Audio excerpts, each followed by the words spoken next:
बेहतरीन रास्ता था जो इमरान खान ने रास्ता इख्तियार किया, और दूसरे रास्ते पर अकेला पाकिस्तान खड़ा था, और वो पाकिस्तान जो कि श्रीलंका बनने की तरफ जा रहा था। हमारे लिए बड़ी आसानी थी, हम आसान रास्ता लेते इमरान खान वाला। हम भी एक शोबदाबाजी करते, 10 रुपए की बजाय 20 रुपए पेट्रोल की कीमत कम करते, बिजली की कीमतें कम करते, अपनी सियासी नारा लगाते। हम झूठ बोलते, शोबदाबाजी करते, ड्रामेबाजी करते, और ये ना देखते कि पाकिस्तान श्रीलंका बनता है तो बनता रहे, इसकी तरफ ना देखते। दूसरा रास्ता मुश्किल रास्ता था, हमें पता था कि ये मुश्किल रास्ता है, लेकिन दूसरे रास्ते पर अकेला पाकिस्तान खड़ा था। हमने अपना सियासी नुकसान पाकिस्तान को बचाने के लिए किया है। हमें कोई दुख नहीं है, हमें कोई दुख नहीं है कि हमारा सियासी नुकसान हुआ है। हमें फख्र है कि पाकिस्तान इससे डिफॉल्ट से बचेगा। दूसरे रास्ते पर पाकिस्तान को डिफॉल्ट से बचाने के लिए हमने मुश्किल इकदामात किए, और ये मैं हल्फन कहता हूं, खुदा की कसम, कोई फैसला अपनी हुकूमत को कायम रखने के लिए या अपनी सियासी फायदे के लिए नहीं, हल्फन ये इकदामात पाकिस्तान को डिफॉल्ट और श्रीलंका बनने से बचाने के लिए किए हैं। हमारी रवायत नहीं रही कि हम लोगों पे बोझ डालें। हमारे नवाज शरीफ के 3 अदवार ही उसमें रिलीफ दिया गया है, आसानियां पैदा की गई हैं। यह कैसे हो सकता है कि नवाज शरीफ की पार्टी की हुकूमत हो और लोगों को मुश्किलें में डाला जाए? हमारे पास चॉइस नहीं थी, यह मजबूरी थी। इस मजबूरी के होते हुए कि पाकिस्तान श्रीलंका बनेगा तो इस मुल्क में क्या होगा, ये इकदामात किए गए हैं। और मैं तो 2 चीजें आपके सामने रखना चाहता हूं,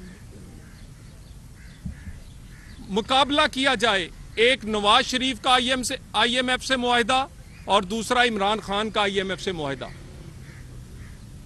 नवाज शरीफ का IMF से जो मुआहिदा था, बिजली के कारखाने भी लगे, उससे मोटरवे भी बनी, पाकिस्तान की स्टॉक एक्सचेंज बेहतरीन स्टॉक एक्सचेंज बनी, पाकिस्तान में रुपया ताकतवर हुआ, डॉलर नीचे को गिरा, और उसके साथ IMF का मुआहिदा हुआ। क्योंकि दिल में दर्द था, यह पता था कि 1 रुपया कीमत बढ़ती है तो आम आदमी पे कितना असर होता है। तो नवाज शरीफ के मुआहदे से चीनी 1 अठन्नी नहीं बढ़ी, आटा 1 चवन्नी नहीं बढ़ा, और घी 1 रुपया नहीं बढ़ा। बिजली और गैस की कीमतें अपनी जगह बरकरार रहीं। यह नवाज शरीफ का मुआहदा था। दूसरा मुआहदा इमरान खान का है। यह मुआहदा इमरान खान ने आज से 3.5 साल पहले किया, और इस मुआहदे में हमारे हाथ और पांव बंधे हैं। ये मुआहदे पर अमल ना करें तो फिर पाकिस्तान का जो नुकसान होगा वो हमारी सियासत से बहुत बड़ा है। बार बार लोग कहते हैं कि डार साहब ने 4 महीने जाया कर दिए। डार साहब ने 4 महीने जाया नहीं किए। डार साहब ने 4 महीने ये कोशिश की, आप भी तनकीद करते रहे, कोशिश की कि गरीब को पर बोझ ना ही डले, कोई और रास्ता निकल आए। वो रास्ता निकालने की कोशिश करते रहे पूरी हुकूमत और डार साहब। और उसके बाद वो मुआहिदा जो इमरान खान ने किया है, आज वो हमारे गले पड़ा है। और इसी मुआहिदे की वजह से ये जो मिनी बजट है, 870 अरब रुपए का डिमांड किया गया था इलेक्शन IMF की तरफ से कि वो टैक्सेस लगाए जाएं। 4 महीने जाया नहीं किए, उसको कम करके 170 अरब पर राजी किया है कि पाकिस्तान भी बच जाए और बोझ भी कम पड़े। उसके बाद, और ये मुश्किल इकदामात हम इसलिए नहीं कर रहे कि इसके बाद आसानी पैदा ना हो। नवाज शरीफ का हुक्म है और हमारी तारीख है मुश्किल इक़दामात पाकिस्तान के लिए ज़रूर किए हैं, लेकिन आसानियां पैदा होंगी और आसानियां पैदा होती आपको नज़र आएंगी।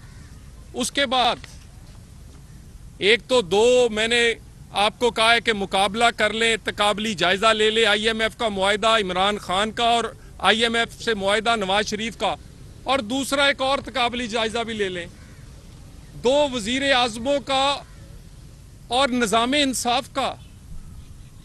एक वज़ीर आज़म जिसका नाम नवाज शरीफ था, उसके लिए क्या असूल और कानून और स्टैंडर्ड्स थे, उसको किस तरह ट्रीट किया पाकिस्तान में निज़ाम इंसाफ ने, और दूसरा हमारा all time favourite, all time लाडला जो है, लाडला प्लस, वो है इमरान खान, उसकी क्या ट्रीटमेंट है। मुझे वो टिकर अभी भूले नहीं है।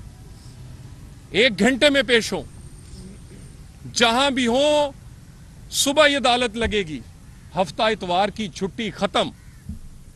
बीवी बीमार है, मरती है तो मर जाए।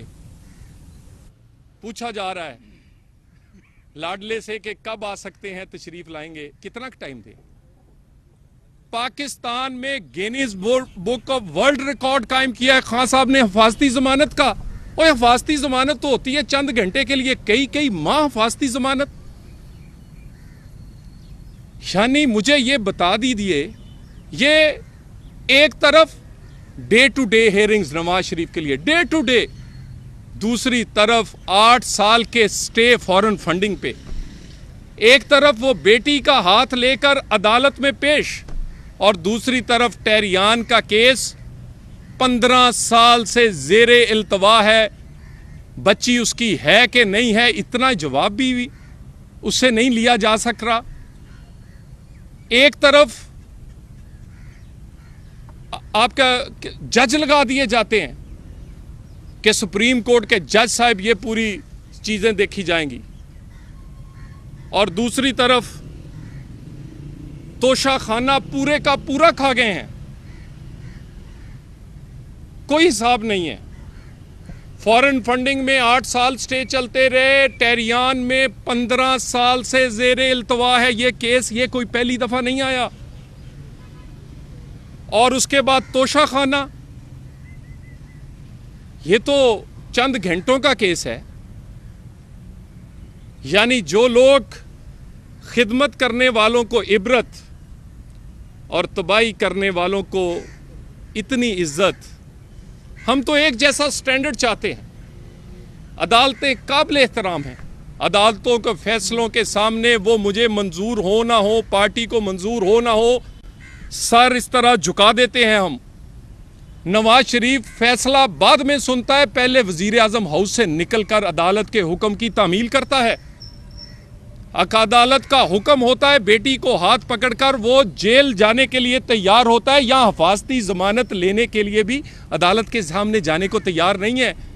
यह है ईगो, यह है एक क्या कहते हैं, हैंडसम और पॉपुलर लीडर के लिए। वो हिफाजती जमानत लेने के लिए भी उसकी ईगो बढ़ी है, वो जाने को तैयार ही नहीं है। वो रोज ट्रेडमिल पर दौड़ता है, ज़मान पार्क के अंदर ट्रेडमिल पर दौड़ता है, लेकिन वो अदालत में गाड़ी में, बुलेट प्रूफ गाड़ी में बैठकर जाने को तैयार नहीं होता। एक जैसा स्टैंडर्ड, एक तरफ day to day hearing Nawaz Sharif के लिए, दूसरी तरफ इतने लंबे स्टे।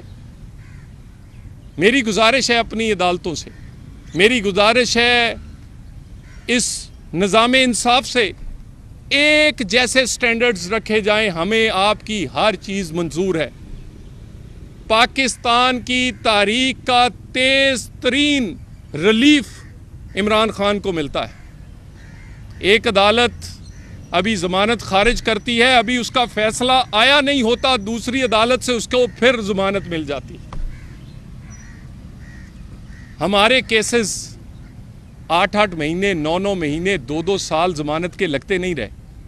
हमें गिला नहीं है, जो आप अब भी फैसला करेंगे हम मंजूर करते हैं। लेकिन हमारी एक गुजारिश है, पाकिस्तान में एक ऐसा निज़ाम इंसाफ हो, लाडला हो या कोई मेरे जैसा आम वर्कर, एक जैसा उसके लिए।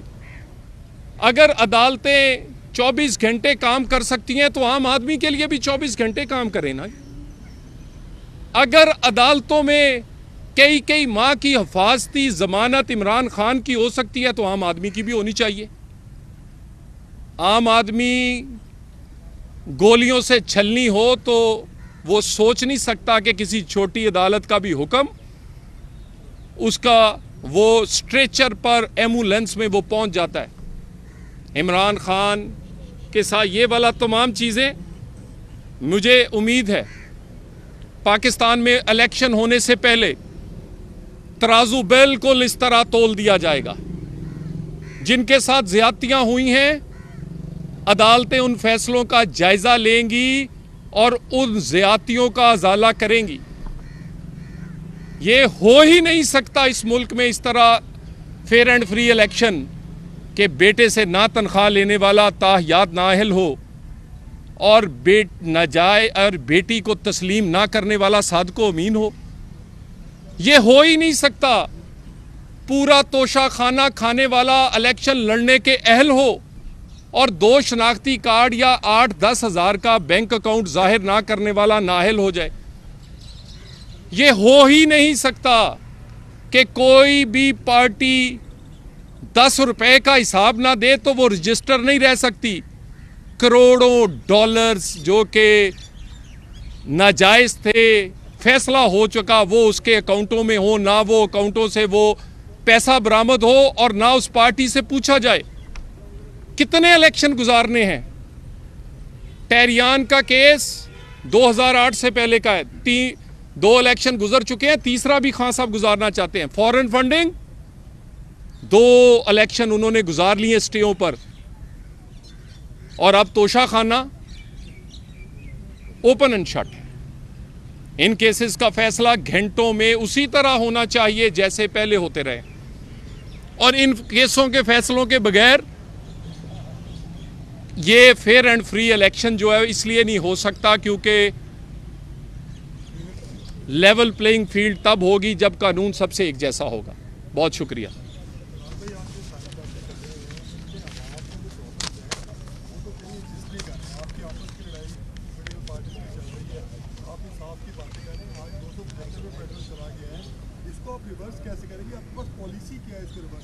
मैंने पहली अपनी प्रेस कॉन्फ्रेंस का जो हिस्सा है और ज़्यादातर हिस्सा जो है वो इन्हीं मामलात पर बातचीत की है और ये बताया है कि ये वाले जो मुश्किल इक़दामात हैं ये कोई खुश होके नहीं लिए गए, ये मजबूरी की बुनियाद पर लिए गए हैं। और मैंने बहुत डिटेल बताया। इशू ये है, बिल्कुल आपने सही सवाल किया, इस मुल्क में तो जो सियासत है वो परफॉर्मेंस की बेस पे होनी चाहिए। किसने कितना पाकिस्तान के लोगों के लिए काम किया, कितनी सड़कें बनाई, कितने उन्होंने पुल बनाए, कितने स्कूल, कितने कॉलेज, कितने बिजली के कारखाने, कितने आप हवाई अड्डे, लोगों को सहूलतें दी, और दूसरे ने क्या किया। हम तो कहते हैं परफॉर्मेंस की बेस पर हो, लेकिन हम ऐसा नहीं चाहते। लेकिन ये परफॉर्मेंस की बेस पर तभी होंगे जब कानून सबसे एक जैसा होगा, कोई लाडला ना रहे और सब आम आदमियों की तरह कानून के सामने। मैंने आपकी बात से इत्तेफाक करता हूं, पाकिस्तान में बहस ही इस बात पे होनी चाहिए कि ये आम आदमियों को आगे सहूलत या आसानियां कैसे पैदा करते हैं। तलाल भाई ये बताएगा कि जो सूरत इस वक्त बन चुकी है, अगर इंतखाबात आ जाते हैं सामने, क्या नून लीग इलेक्शन लड़ने के लिए पोजीशन में है, तैयार है? देखिए, इलेक्शन बिल्कुल लड़ने के लिए हम तैयार हैं, बल्कि हम तो जल्दी में हैं कि किस वक्त इलेक्शन हो। लेकिन इलेक्शन वो वाला नहीं जो इमरान खान की ज़रूरत पूरी करे, जो इमरान खान की ख्वाहिश पूरी करे। इलेक्शन वो लड़ेंगे, वो लड़ना चाहते हैं, वो होना चाहिए जो पाकिस्तान की ज़रूरत है। पाकिस्तान की ज़रूरत वो इलेक्शन है जिसका रिज़ल्ट सब तस्लीम करें, जो मुतनाज़े इलेक्शन ना हो। पाकिस्तान का इलेक्शन वो ज़रूरत है जो पाकिस्तान को डिफ़ॉल्ट में धकेल के इलेक्शन बराई इलेक्शन ना हो, और पाकिस्तान का इलेक्शन वो ज़रूरत है जिसमें 62-63 सब के लिए एक जैसी हो। साहब, IMF के हवाले से दोस्त ममालिक ने भी पाकिस्तान को दुत्कार दिया, और ये जो दुत्कारना है पाकिस्तान को, ये बुनियादी तौर पर पॉलिटिशियंस का फेलियर है। एक तो इस पर रिस्पॉन्ड कीजिएगा, दूसरा ये बताइएगा क्या कुछ जस आया हुकूमत के अंदर? गुजारिश ये है कि ये जो आप कह रहे हैं दोस्त ममालिक ने तो मुंह मोड़ा ही नहीं पाकिस्तान से कभी। जब आप लाडलों को, नालायकों को, नाअहल को, बेशर्म को आप ज़बरदस्ती वजारत उज़्मा पर बिठाएंगे तो फिर दोस्त ममालिक भी नाराज़ होते हैं। कौन कौन सी कहानी सुनाएं, किस किस मुल्क के साथ आपने क्या क्या नहीं किया। एक तरफ तोहफे उनके बेच बेच के अपने स्विस अकाउंट भरते रहे हैं, और दूसरी तरफ फिर उन पर ऐसे कलमात कहते रहे हैं जिसको पाकिस्तान ने नुकसान दिया है। दोस्त ममालिक के साथ जो रिलेशनशिप को बेहतरी है, वो हमने सबसे पहले वो कोशिश की है कि वो उन पर मरहम लगाया जाए, और जो खान साहब आके कर गए हैं उसको ठीक किया जाए। अच्छा तलाल भाई, हम गुज़श्ता 3 माह से ये सुन रहे हैं कि रूस से तेल आएगा तो फिर तेल की कीमतों में कमी है, वो मायदे की क्या अपडेट है? अब उस पर खामोशी क्यों? देखिए, मुसद्दिक मलिक साहब ने बड़ी डिटेल उस पर बात की है, टेक्निकलिटीज़ बताई हैं। बातें करनी बड़ी आसान होती हैं, अमली तौर पे आज तक जो कुछ भी इस मुल्क में हुआ है, मैं आपको दावे से कहता हूं और आपको ये चैलेंज से कहता हूं, कोई भी वो प्रोजेक्ट जो आम आदमी की आसानी के लिए है, वो कारपेट सड़क से लेके ग्वादर के हवाई अड्डे तक, वो सीपैक से लेकर वो पाकिस्तान में बिजली के कारखानों तक, या जो आप बात कर रहे हैं रशियन तेल तक, वो हमेशा नून लीग ने किया। 70% प्रोजेक्ट, अगर पाकिस्तान के वो प्रोजेक्ट्स निकाल दिए जाएं जो नवाज शरीफ ने किए हैं, तो 1947 में और 2023 में कोई फ़र्क ना रहे। इंशाल्लाह ताला अगले आने वाले, जो मुसद्दिक मलिक साहब ने बताया है, अगले आने वाले रमज़ान से पहले इस मुआहदे को आप अमली तौर पर पाकिस्तान के लिए फ़ायदा मंद होते देखेंगे। अच्छा तलाल भाई, आप हर मुश्किल वक्त में पार्टी को डिफेंड करते हैं, लेकिन कैप्टन सफदर साहब ने आपके हवाले से बड़े संगीन इल्ज़ामात को दोहराया है। क्या कोई नाराज़गी चल रही है आपके हवाले से पार्टी में? नहीं, मैंने तो कोई ऐसी बात सुनी नहीं है। तहरियान के हवाले से जब उनसे पूछा गया तो उन्होंने कहा कि हम बात नहीं कर सकते क्योंकि हमारे ऊपर खुद पर तंजीम साजी जैसे इल्ज़ाम हैं। पता नहीं, मेरा ख्याल आपने सुना, मुझे तो पता ही नहीं है। वो हमारे कहिएगा कि मरियम नवाज साहिबा ने ये कहा है कि जो मौजूदा हुकूमत है वो मेरी हुकूमत नहीं है, और उससे उन्होंने ला ताल्लुकी का इज़हार किया है कि आप शहबाज शरीफ प्राइम मिनिस्टर जो हैं मुल्क पाकिस्तान के, वो नून लीग का हिस्सा नहीं है, वो नून लीग का। देखिए, गुजारिश ये है, ये ज़राए से ख़बरें चलाई गई हैं। मैं उस मीटिंग में मौजूद था जो कि यंग लीडर्स के साथ मरियम नवाज साहिबा गुफ्तगू करती रही हैं। उन्होंने ये कहा था कि ये हमारी पार्टी की मुशावरत है, हकूमती मामलात वो अलहदा से हैं, हम अपनी पार्टी के मामलात हमारे अलहदा से हैं। कोई ऐसी बात की नहीं जो आपके टिकर चलते। मेरी आपसे गुजारिश है, और आपके गिले भी अपनी जगह जायज़ हैं, आप सबको सबसे पहले मसरूफियात की वजह से ऑन बोर्ड नहीं ले सके। आप हमारे खुसूसन जो हमारे भाई हमेशा मुश्किल में, और बीट रिपोर्टर्स हमारे, आपका डायरेक्ट कांटेक्ट करवाया जाएगा, और आपसे गुजारिश की जाएगी कि हमारी जो सेक्रेटरी इतलात पंजाब हैं, आप ऐसी कोई ख़बर हो तो उनसे तस्दीक कर लिया करें, क्योंकि ये ऐसी खबरें जो हैं इसकी तस्दीक करना ज़रूरी है। ऐसी कोई बात नहीं जो कि किसी टीवी चैनल पे चले। ये बताएं कि क्या आप समझते हैं कि अंपायर्स इस वक्त जो है वो किसके साथ में हैं? इमरान खान के साथ में हैं, आज भी की हिस्सा इमरान खान के साथ है, या आपके साथ हैं? और इलेक्शन कब देख रहे हैं आप? क्योंकि तमाम लोग जो है वो डिमांड ये कर रहे हैं कि महंगाई से तो आवाम की जान जो है वो मुसीबत में फंस गई है, तो क्या समझते हैं इस तमाम चीज़? देखिए, महंगाई हुई है, मगर इसकी वजूहात पाकिस्तान के लोगों को पता है, और हम समझते हैं कि पाकिस्तान के लोग वोट देते हुए इस बात का ख्याल करेंगे कि इन महंगाई की वजह कौन है। और इसमें कोई शक नहीं है कि हम तो हर जलसे में मरियम नवाज साहबा बात करती हैं कि IMF का मुआहदा जो है वो इमरान खान का भी देख लें और नवाज शरीफ का भी देख लें। मुआहदे अच्छे हो सकते हैं, लेकिन अगर आपकी अहलियत हो तो।